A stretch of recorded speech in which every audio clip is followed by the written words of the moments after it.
Hello friends, good morning, welcome back to my channel. আমি মানসী। তোমরা সবাই কেমন আছো? আমিও ভালো আছি। আর দেখতে থাকো আজকে সকালের ব্লগটা। হ্যালো বন্ধুরা, এই দেখো আজকে সকালের ব্লগটা শুরু করেছি আমি রান্নাবান্না দেখিয়ে। কারণ একধারে কড়াইতে গাজর, আলু, পেঁয়াজ ভাজা হচ্ছিল কালো জিরে কাঁচা লঙ্কা দিয়ে। আর এই দেখো আর এক ধারে ভাত বসিয়ে দিয়েছি হাঁড়িতে। ভাত দেখেছো তো কীরকম টকবক করে ফুটছে। আর এইটা হলো আমার একটা ছোটোখাটো রান্নাঘর বলতে পারো। রান্নাঘর তো না, আমি খোলা বারান্দায় রান্না করি। আর দেখতে পাচ্ছ যে আমি সাদা তেল ব্যবহার করি। আমি সর্ষের তেল খুব কম খাই। মাংস হলে তাহলে হয়তো সর্ষের তেল দিই, নয়তো সব কিছু সাদা তেলেই করি। আর এই দেখো পাশে যে ডান হাতে যে রুমালটা রাখা রয়েছে ওটা দিয়ে ভাতের হাঁড়ির গা মুছি। কারণ ওটা ইউজ করা রুমাল না, শুধু হাঁড়ির গা মোছার জন্যই ব্যবহৃত হয়, বুঝেছো। আর হাঁড়ির গায়ে যদি না মানে ভাতের ফ্যান পড়ে থাকে, দেখবে কি বিচ্ছিরি দেখতে লাগে। ওই জন্য মুছে হাঁড়ির গাটা পরিষ্কার করে নিয়ে তারপরে ভাতের মাড়টাকে বাটির মধ্যে গালি। আগে আমি ডেক্সি ইউজ করতাম, তারপর দুজনের ভাত হয় আমার আর ছেলের, ওই জন্য আর ডেক্সিটাকে তুলে রেখেছি।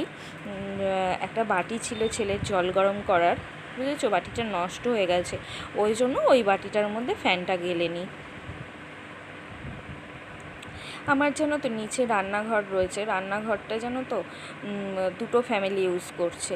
তাদের এত করে বলা হয় যে রান্নাঘরটা ছেড়ে দেওয়ার জন্য, তাহলে তো আর আমার উপরে এরকম গরমের মধ্যে কষ্ট করে রান্না করতে হয় না। কিন্তু বলে না, জোর যার মুলুক তার। এখন যেহেতু আমার হাজব্যান্ড নেই, ওই জন্য ওরা আরও পেয়ে বসেছে, বুঝতে পেরেছো।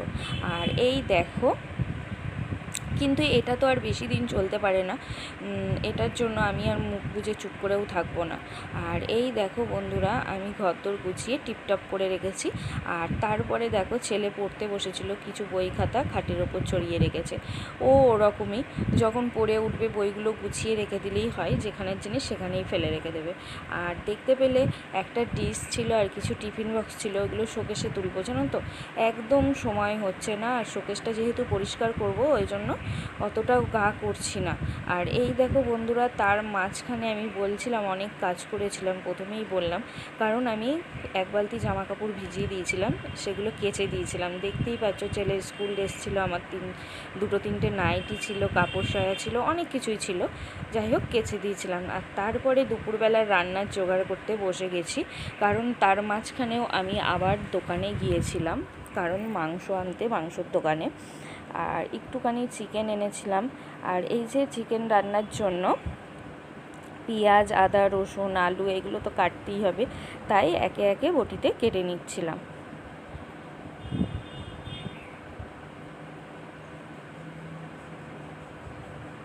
আর আমি যেখানে বসেছি এটা হলো আমাদের পেছনের ব্যালকনি। আর এই দেখো বন্ধুরা, আমার রান্না হয়ে গেছিলো, বুঝতে পেরেছো বন্ধুরা,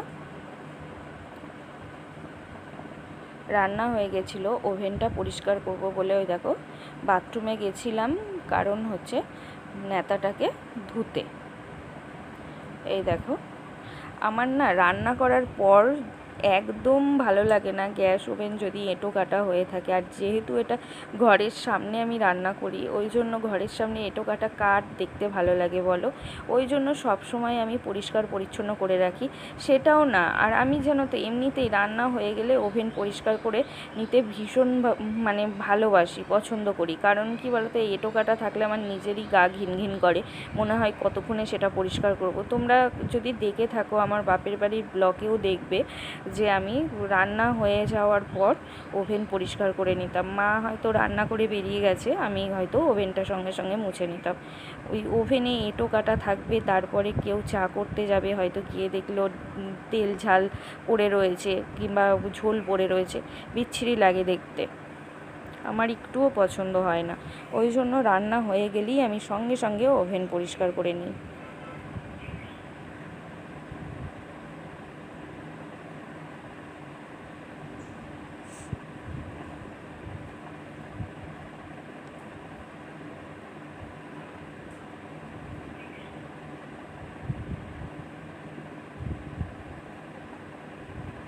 আর দেখো বন্ধুরা, আমার পিঠটা ঘেমে পুরো জল জল ফোঁটা ফোঁটা হয়ে রয়েছে পিঠে, কারণ আমি অত্যাধিক পরিমাণে ঘামি, অত্যাধিক পরিমাণে। আর যতগুলো জামা কাপড় দেখলে কেচেছি তার থেকেও আরও বেশি জামা কাপড় কেচেছিলাম, কিন্তু শুকোর দেওয়ার জায়গা ছিল না। আগে ওগুলো শুকিয়ে যাবে, তারপর আরও কিছু জামা কাপড় আছে সেগুলো আমি কাচবো।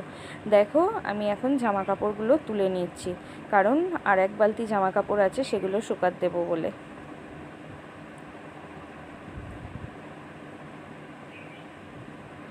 আর যেখানে জামা কাপড়টা তুলছি জানো তো, এটা আমার রান্নাঘরের ছাদ।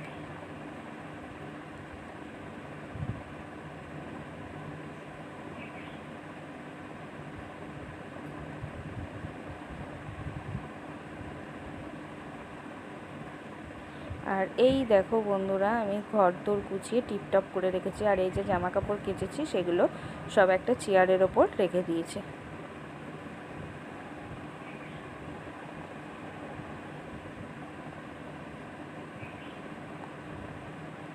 তারপর চলো বন্ধুরা তোমাদের লাঞ্চে দেখায়। এই দেখো সাদা ভাত,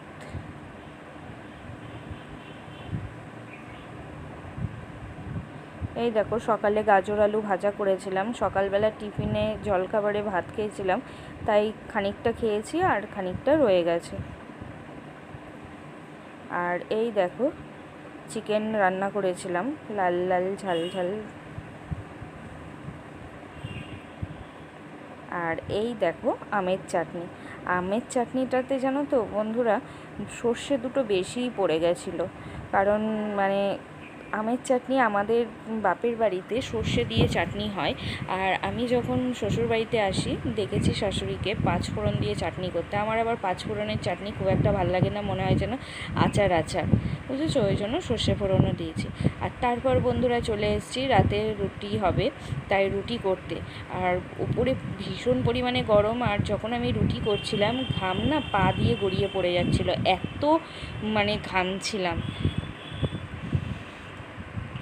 আর এই দেখো বন্ধুরা আমার অলরেডি রুটি হয়েও গেছে। আমি রুটিগুলো একে একে এই দেখো বাটিতে জল নেব, জল নিয়ে রুটিগুলো মুছে নেব। মুছে নিলে কি হয় বলো তো, রুটিগুলো নরম থাকে। আর আমার শাশুড়িকে দেখেছি রুটিগুলো এরকম করে হাত দিয়ে মুছে ধুয়ে নেয়, মানে মুছে নেয়। তারপরে একটা বাটির ভেতরে জল বসিয়ে রুটির থালাটা রেখে তার উপরে একটা থালা চাপা দিয়ে রেখে দেয়, তাতে জলটাও গরম থাকে আর রুটিটা ভাবে নরম হয়ে যায়, তাতে নাকি গ্যাস অম্বল হয় না। আর আমার শ্বশুরমশাই যেহেতু মানে চিবাতে পারতো না, ওই জন্য এরকমভাবেই রুটি আমাদের বাড়িতে খাওয়া হয়, বুঝেছো। ওটাও শাশুড়ির কাছ থেকেই দেখে শেখা। যদি ভিডিও ভালো লাগে লাইক কমেন্ট শেয়ার অবশ্যই করো, আর চ্যানেলটি সাবস্ক্রাইব করে আমার চ্যানেলের পাশে থেকো তোমরা।